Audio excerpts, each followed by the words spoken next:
Адамның жас кәрісін ең алдымен түріне, бет-әлпетіне қарап білетініміз рас. Ал бет-әлпет дегеніміз бұл тері. Ендеше теріні жас қалпында сақтау өте маңызды. Тері адам дене мүшелерінің ішіндегі ең үлкен ағза. Теріні жас сақтаудың бірден бір жолы бұл дұрыс тамақтану, сонымен бірге диета ұстау.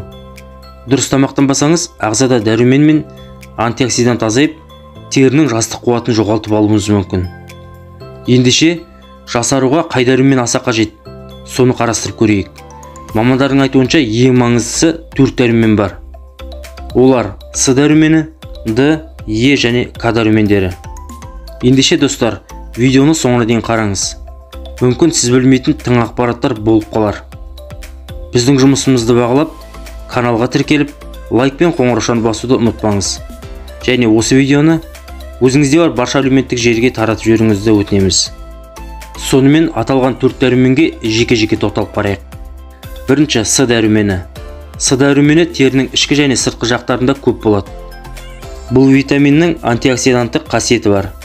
Яғни теріге ең қажетті ақуыздардың бірі коллагенді өндіреді.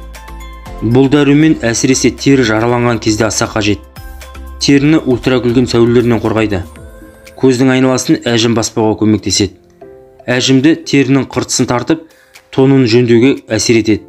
С дәруменін апельсин мен басқа цитрус жемістерден, қызанақ пен бұрыш, киви мен бүлдіргеннен, брокколи мен шпинаттан алуға болады. Өзіміздің жерде көбірек өсетін қызанақ түріне тоқталатын болсақ, қызанақ құрамында ликопен мен каротиноид деп аталатын органикалық ферменттер бар. Осы ликопеннің арқасында қызанақтың түсі қызыл болады. Ликопен қызанаққа шамадан тыс күн сәулесінің түсуінен қорғайды. Яғни қызанақты жесек, құрамындағы ликопен біздің күн сәулесінен жақсы қорғайтын болады. Қызанақты шикілейде, піскен күйінде де жеуге болады. Қызанақ теріге әсер етіп қана қоймай, қан құрамындағы холестериннің деңгейін төмендетеді. Ғалымдардың айтуынша, бір күндік ликопен мөлшері 22 мг. Келесі екінші дәрумен бұл Д дәрумені. Д дәрумені кальцийдің ағзаға сіңуіне көмектеседі, ал кальций сүйекті қатайтады. Бұл витаминді негізінен 3 нәрседен алуға болады. Олар күн сәулесі, диета және тағам қоспасынан. Д дәруменін көбіне күн дәрумен деп атайды. Өйткені адам ағзасы күн сәулесін теріге сіңіру арқылы Д дәрумен өндіріп шығарады. Зерттеуге сенсек, ағзада Д дәрумені жетіспесе, тері қурап, безеу мен бөртпе қаптап кетуі мүмкін. Д дәрумені майлы балықта, сиырдың өкпесінде, жұмыртқаның сарысында және сүтте көп болады екен. Балық еті. Адамды жасартатын келесі өнім майлы балық еті.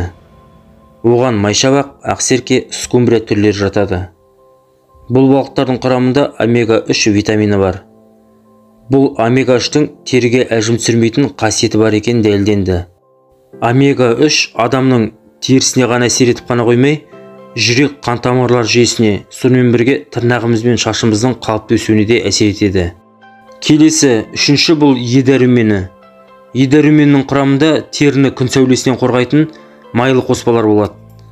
Бұлар тері жасушаларының бөлініп, жасарып отыруына көмектеседі. Жасуша қабынса сауықтыруға көмектеседі. Е дәрумені иммунитетке ең керек дәрумендердің бірі.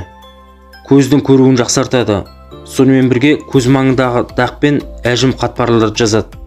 Е дәрумені миндаль, арахис, фундук сынды жаңғақ пен күнбағыс дәндерінде, сонымен бірге авокадо, шпинат, соя майында көп болады. Келесі бұл 4-ші К дәрумені.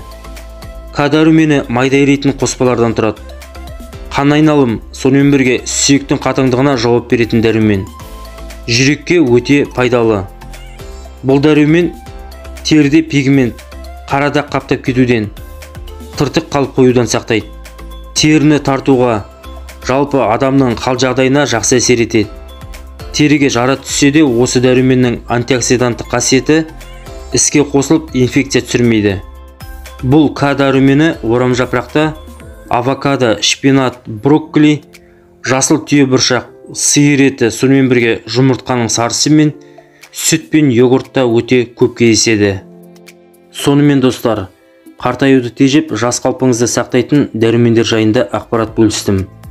Бұл ақпарат сіздерге пайдалы болды деген үміттемін. Егер видео ұнап жатса, Каналға тіркеліп, лайк пен қоңыраушаны баса кетуді ұмытпаңыз. Және осы видеоны жақындарыңызбен бөлісіп қойыңыз. Олар да біле жүрсін. Келесі видеода кездескенше сау саламатта болыңыздар.